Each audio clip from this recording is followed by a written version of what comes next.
Top quality और consistent performance के लिए सिर्फ सिल्वर पंप नाम याद रखना।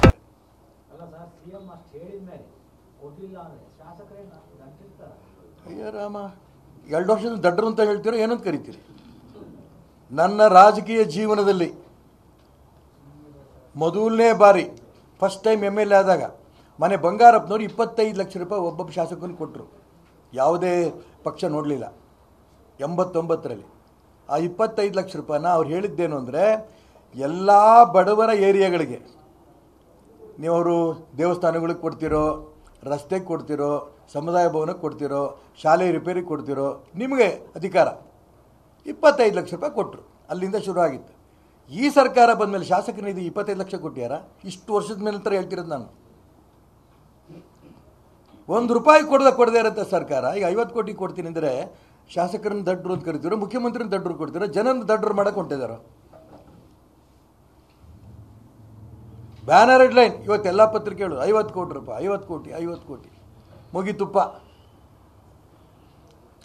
ಆದರೂ ಒಂದು ಸ್ವಲ್ಪ ನಂಬ್ತೀನಿ ಮುಖ್ಯಮಂತ್ರಿಗಳನ್ನ. ನಿಮ್ಮ ಸಾಧನಾ ಸಮಾವೇಶದ ನೆನಪಿಗೆ 1 ಕೋಟಿ ರೂಪಾಯಿ ರಿಲೀಸ್ ಮಾಡಿ, ಉಳಿದಿದ್ದು ಗ್ರ್ಯಾಜುವಲ್ ನೀವು ಯಾವ ಥರ ಮಾಡಿ. ಈಗ ನೂತನವಾಗಿ ಆಯ್ಕೆ ಆಗಿರುವಂತ, ಅಂದ್ರೆ ಈಗ 2 ವರ್ಷದ ಹಿಂದೆ ಏನು ಆಯ್ಕೆ ಆಗೋಲ್ಲ ಆ MLA-ಗಳೆಲ್ಲ ಏನೋ MLA ಆದ್ರೆ ಏನೋ ಇರ್ತದೆ ಅಂತ ಇನ್ನೂ ಸೂಸೈಡ್ ಮಾಡ್ಕೊಂಡಿಲ್ಲ. ಈಗ ಅನೇಕ ರೈತರು ಸಾಲ ಮಾಡಿದ್ರು ಸೂಸೈಡ್ ಮಾಡ್ಕೊತಾರೆ. ಇದೆಲ್ಲ ಇದಾರಲ್ಲ, ಶಾಸಕರು ಆಶ್ವಾಸನೆ ಕೊಟ್ಟಿದ್ದಾರಲ್ಲ, ಜನ ತಾಳ್ಮೆಯಿದ್ದಾರೆ.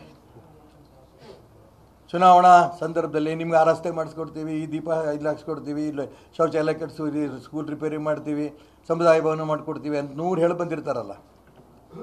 ಒಂದೇ 1 ರೂಪಾಯಿ ಬರಲಿಲ್ಲ. ಏನು ಮಾಡ್ಬೇಕು ಶಾಸಕರು?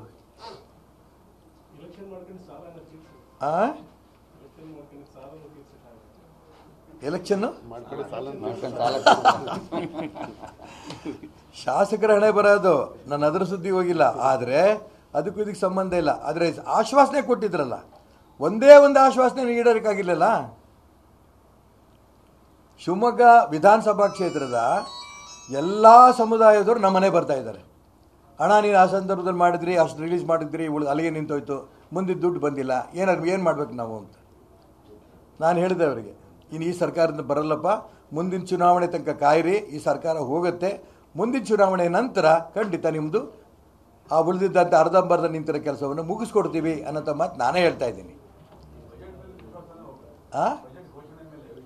ಯಾರು ವಿಶ್ವಾಸ ಇದೆ? ನಿಮಗಿರ್ಬೋದು ಅಷ್ಟೇ. ಬಜೆಟ್ಟು ಕೇವಲ ಘೋಷಣೆ ಇರೋದು ಕರ್ನಾಟಕ ರಾಜ್ಯದಲ್ಲಿ. ಕೇಂದ್ರದಿಂದ ಒಂದಿಷ್ಟು ದುಡ್ಡುಗಳು ಬರ್ತಾ ಇದ್ದಾವೆ.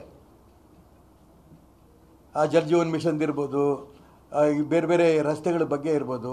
ಹಾಗಾಗಿ ಆ ಶಾಸಕರುಗಳು ಸ್ವಲ್ಪ ಉಸಿರಾಡ್ತಾ ಇದ್ದಾರೆ, ಏನೋ ಒಂದಿಷ್ಟು ಕೆಲಸ ಆಗ್ತಿದೆ ಅಂತ. ಕೇಂದ್ರ ದುಡ್ಡು ಬರಲಿಲ್ಲ ಅಂತಂದಿದ್ರೆ ನಾನು ಹೇಳಿದ್ನಲ್ಲ, ಶಾಸಕರು ಸೂಸೈಡೇ ಮಾಡ್ಕೋಬೇಕಾಗಿತ್ತು.